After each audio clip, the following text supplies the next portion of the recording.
సంక్షేమంతో సంపద సృష్టించడమే లక్ష్యమన్నారు Rahul Gandhi. Party senior నేతల సమక్షంలో హమ్ నిభాయింగే పేరుతో కాంగ్రెస్ మేనిఫెస్టోని రిలీజ్ చేశారు. తమ మేనిఫెస్టో ప్రజల ఆకాంక్షలకు అద్దం పట్టేలాగా ఉందన్నారు.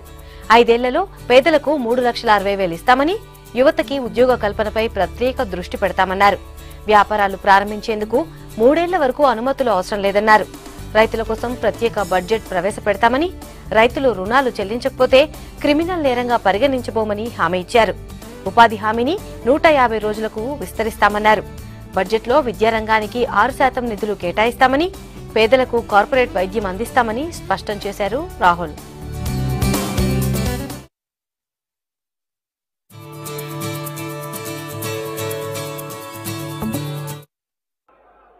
Sonia Gandhi ji, Manmohan Singh ji, Antony ji, P Chidambaram ji, Gowda ji, Venugopal ji, all my Congress colleagues, general secretaries, brothers and sisters, friends from the media, I'd like to welcome all of you here today. We are releasing this manifesto and it is a massive step for the Congress party. When we started this process about a year back, I spoke to Mr. Chidambaram, Mr. Gowda, and I gave them 2 instructions. I said this is not to be a manifesto made in closed rooms. I understand that the Congress party has a lot of expertise, but this manifesto should reflect the wishes of the people of India. That was the first point. And the second point I said was whatever is going to be in this manifesto has to be truthful. I do not want a single thing in this manifesto that is a lie, because we have been hearing large numbers of lies spoken every day by our Prime Minister. So I'm happy to say that after over a year of work, they have delivered on both those promises. They have delivered the voice of the people, and I know that because the moment we speak about things that are in the manifesto, there is an immediate resonance from the people. तो जब हम इसके बारे में बोलते हैं, जब हम न्याय के बारे में बोलते हैं, जनता से एक रिस्पांस मिलता है. मैनिफेस्टो में 5 बड़े आइडिया हैं. हमारा हाथ का सिंबल है और 5 हमारे मेन थीम्स हैं. सबसे पहला थीम न्याय का थीम. प्रधानमंत्री ने कहा कि 15 लाख रुपए हर बैंक अकाउंट में डालेंगे, और वो झूठ था. पूरा देश जानता है कि वो झूठ था. हमने उनकी बात पकड़ी और मैंने मैनिफेस्टो कमेटी से पूछा और कहा कि सच्चाई निकाल के हमें दीजिए. हिंदुस्तान के गरीब लोगों के बैंक अकाउंट में सचमुच हिंदुस्तान की सरकार कितना पैसा डाल सकती है. और एक नंबर दिया उन्होंने मुझे, 72,000 रुपए हर साल. एक साल में 72,000, 5 साल में 3,60,000. इससे 2 काम होंगे. पहला काम, गरीबों के जेब में पैसा जाएगा, किसानों के जेब में डायरेक्ट पैसा जाएगा, पहली बार. और दूसरा काम, जो नरेंद्र मोदी जी ने नोटबंदी करके, जीएसटी करके हिंदुस्तान की अर्थव्यवस्था की धज्जियां उड़ा दी हैं, जैम कर दी पूरी अर्थव्यवस्था को, वो अर्थव्यवस्था एक बार फिर जंप स्टार्ट होकर चालू हो जाएगी. तो ये हमारा पहला कदम, न्याय का कदम. दूसरा, चिदंबरम जी ने कहा सबसे बड़े 2 मुद्दे हैं रोजगार. ఇక కాంగ్రెస్ మేనిఫెస్టోకి సంబంధించి మరిన్ని వివరాలు భరత్ అడిగి తెలుసుకుందాం. భరత్, చెప్పండి, మేనిఫెస్టోలో ఏ అంశాలకు ముఖ్యంగా ప్రాధాన్యత ఇచ్చారు? ఇందులో చూస్తుంటే రైతులు, యువతనే టార్గెట్ చేస్తూ మేనిఫెస్టో ఉన్నట్లుంది కదా, మీరేమంటారు? ఎస్, అంటే ఇంకా తొలి విడత పోలింగ్ కు ఎగ్జాక్ట్ గా 8 రోజులు ఉంది. ఏప్రిల్ 11న మొదటి విడత పోలింగ్ జరగబోతోంది. అయితే బీజేపీ ఇంతవరకు కూడా మేనిఫెస్టో రిలీజ్ చేయలేదు. కాంగ్రెస్ పార్టీ వాళ్ళ మేనిఫెస్టో రిలీజ్ చేసింది. ఈ మేనిఫెస్టో రిలీజ్ ద్వారా కాంగ్రెస్ పార్టీకి సంబంధించిన ప్రధాన లక్ష్యం మనకేం కనబడుతుందంటే, నేషనలిజం నుంచి దృష్టి మళ్లించాలి. ఒకవేళ నేషనలిజం, జాతీయవాదంతో ఎన్నికల్లోకి వెళ్తే అది డెఫినెట్గా మోడీకి అడ్వాంటేజ్ అవుతుంది. ఇప్పుడు బాలాకోట్ దాడుల తర్వాత కాంగ్రెస్ పార్టీకి అప్పటి వరకు ఉన్న మోడీ ప్రభుత్వ ఫెయిల్యూర్స్ అన్నీ కూడా మాయమైపోయాయి.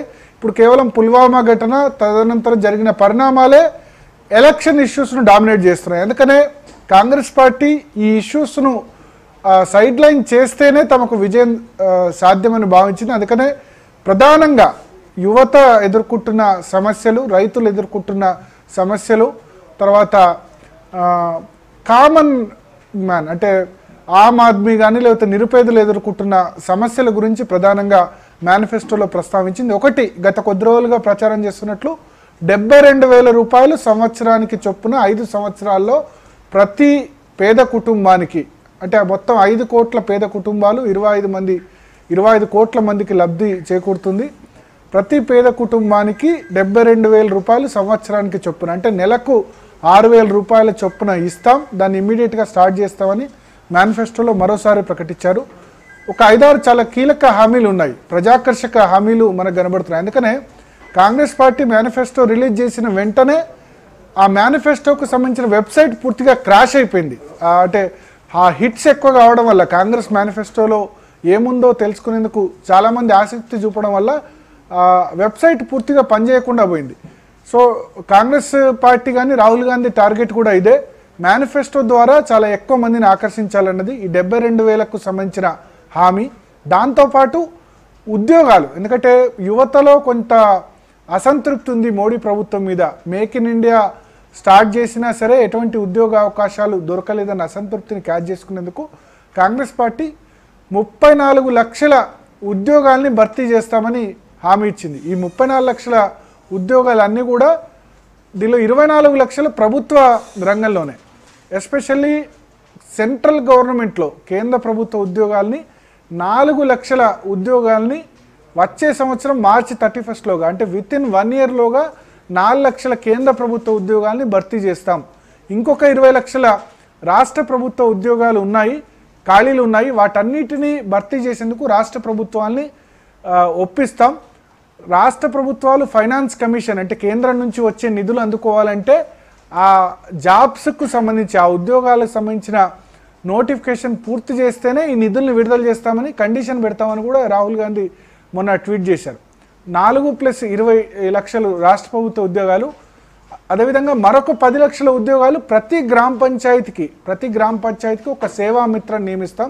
అవి ఒక 10 లక్షల ఉద్యోగాలు, మొత్తం 34 లక్షల ఉద్యోగాల్ని కాంగ్రెస్ పార్టీ అధికారంలోకి వస్తే భర్తీ చేస్తాం. కేవలం ప్రభుత్వ రంగంలోనే అని హామీ ఇచ్చారు. అంటే కేంద్ర రాష్ట్ర ప్రభుత్వ ఉద్యోగాలు ప్లస్ 10 లక్షల గ్రామ పంచాయతీలు దేశంలో ఉన్నాయి. వాటన్నిటిలో ఒక్కో గ్రామ పంచాయతీలో ఒక్కో సేవామిత్రాన్ని నియమించడం ద్వారా 34 lakhs జాబ్స్ భర్తీ చేస్తామని చెప్పారు. సో ఒక విధంగా చెప్పాలంటే నిరుద్యోగుల్ని ఆకర్షించే విధంగా హామీ ఉంది. రెండవ హామీ ఈ 72,000కు సంబంధించిన హామీ. అదేవిధంగా రైతు కూలీలు 2009లో కాంగ్రెస్ పార్టీ అధికారంలోకి వచ్చిందంటే దానికి కారణం గ్రామీణ ఉపాధి హామీ పథకం. గ్రామీణ ఉపాధి హామీ పథకంలో ఇప్పుడు 100 రోజుల పని దినాలు ఖచ్చితంగా గ్యారంటీగా ఇవ్వాల్సి ఉంటుంది.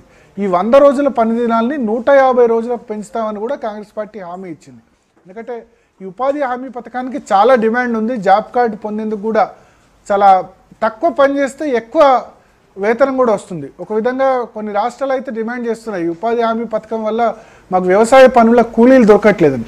సో రైతు కూలీలను అట్రాక్ట్ చేసుకునేందుకు ఉపాధి హామీ పథకాన్ని కూడా 100 రోజుల నుంచి 150 రోజులకు పెంచుతామని కాంగ్రెస్ పార్టీ మేనిఫెస్టోలో హామీ ఇచ్చింది.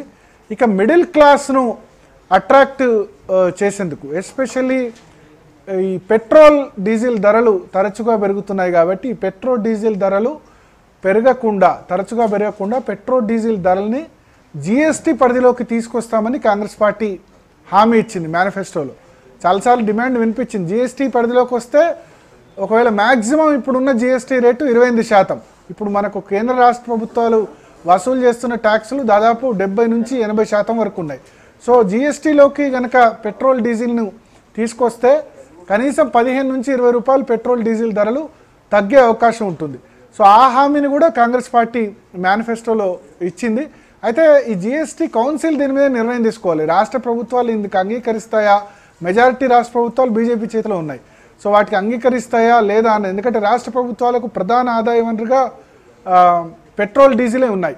వాటి మీద ట్యాక్స్ తగ్గిస్తే, వాటిని జిఎస్టీ పరిధిలోకి తీసుకొస్తే రాష్ట్రాలు రెవెన్యూ కోల్పోతాయి. కానీ మేనిఫెస్టోలో అయితే కాంగ్రెస్ పార్టీ హామీ ఇచ్చింది.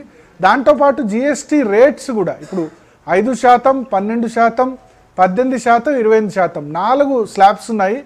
దీన్ని మరింత సరళీకృతం చేసి సింగిల్ ట్యాక్స్ జిఎస్టీ అంటే ఇంకా ఒకటే రేటు ఉంటుంది. 5% కొన్ని, 12% కొన్ని, 18%, 25% ఉండదు. అన్నిటికీ అయితే ట్యాక్స్ ఉండదు, లేకపోతే ఒకటే రేటు ఉంటుంది. ఆ గబ్బర్ సింగ్ ట్యాక్స్ను తొలగిస్తామని కూడా కాంగ్రెస్ పార్టీ హామీలో పేర్కొంది. ఇక రుణమాఫీ గురించి కొంత గతంలో చెప్పిన దానికి అంటే రుణమాఫీ చేస్తామన్నారు కానీ ఎంత చేస్తాం, ఎక్కడి వరకు చేస్తామని మాత్రం చెప్పలేదు. ఇప్పుడు ఎగ్జాంపుల్ తీసుకుంటే మధ్యప్రదేశ్, ఛత్తీస్గఢ్, రాజస్థాన్లో 2 లక్షల వరకు రుణమాఫీ అని చెప్పారు. కర్ణాటకలో కూడా 2 లక్షల వరకు రుణమాఫీ అన్నారు.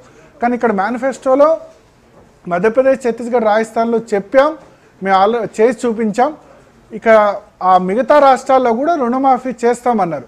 కానీ దానికి సంబంధించిన విధి విధానాలు అంటే 1 లక్ష లోప, 2 లక్షల లోప ఎంత లిమిట్ ఉంటుంది, అప్పర్ లిమిట్, దానిలో కేంద్ర రాష్ట్ర ప్రభుత్వాలు ఇద్దరు కలిసి భరించాలా, కేంద్ర ప్రభుత్వమే డైరెక్ట్గా చేస్తుందా, ఇవన్నీ ఏమీ కూడా పేర్కొనలేదు. సో మొత్తానికైతే ప్రజల్ని అట్రాక్ట్ చేసే విధంగా ఇప్పుడున్న అంశాలని ఏదైతే బీజేపీ అప్పటి వరకు ఉన్న తమ వైఫల్యాన్ని ఏవైతే ఉందో ప్రజల్లో చర్చలు జరుగుతున్నాయో వాటిని కప్పిపుచ్చుకునేందుకు కొంత జాతీయవాదం దిశగా ప్రజల్ని తీసుకెళ్లేందుకు ప్రయత్నం చేస్తుంది. దానికి వ్యతిరేకంగా కాంగ్రెస్ పార్టీ ప్రజల్లో ఉన్న అసంతృప్తిని ఏవైతే విషయాల్లో ఉన్నాయో, రైతుల్లో అసంతృప్తి అనుకోండి, నిరుద్యోగుల్లో అనుకోండి, వాళ్ళని అట్రాక్ట్ చేసే విధంగా ఎస్పెషల్లీ 6,000 రూపాయల హామీ కూడా అట్రాక్ట్ చేసే విధంగా ఉంది. తద్వారా దేశవ్యాప్తంగా చర్చ జరిగి కాంగ్రెస్ పార్టీకి ఎంతో కొంత మంచి ఫలితాలు వస్తే ప్రభుత్వం ఏర్పాటు చేయగలన్న ఆశాభావం అయితే ఖచ్చితంగా కాంగ్రెస్ పార్టీలో కనిపిస్తుంది. మొత్తానికి మేనిఫెస్టోకు సంబంధించి ఆసక్తి అయితే ఖచ్చితంగా కనబడుతుంది. ఈ కాంగ్రెస్ అధికారంలోకి వస్తుందా లేదా అన్నది పక్కన పెడితే ఆసక్తి అయితే చాలా ఉంది. చాలా ప్రచారం కూడా జరుగుతుంది. ఇప్పటికే ప్రాంతీయ భాషల్లో, రీజనల్ లాంగ్వేజ్లో అంటే తెలుగు, తమిళ్, వీటిలో కూడా కాంగ్రెస్ పార్టీ కొన్ని వాట్సాప్ ద్వారా కూడా ప్రచారం చేసేందుకు సంకల్పించింది. దానికోసం కొంత మెటీరియల్ కూడా తయారు చేసేది మేనిఫెస్టోలో ముఖ్యమైన హామీలకు సంబంధించి. సో ఇక నుంచి మేనిఫెస్టో మీద హామీల మీదకే వెళ్ళాలి. దేశ భద్రత గురించి లేకపోతే పాకిస్తాన్ గురించి మాట్లాడితే అది మోడీకే అడ్వాంటేజ్ అవుతుందన్న భావనలో కాంగ్రెస్ పార్టీ ఉంది.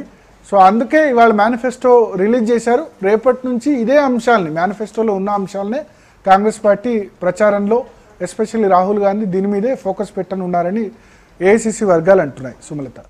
Right Bharat, thanks for the details.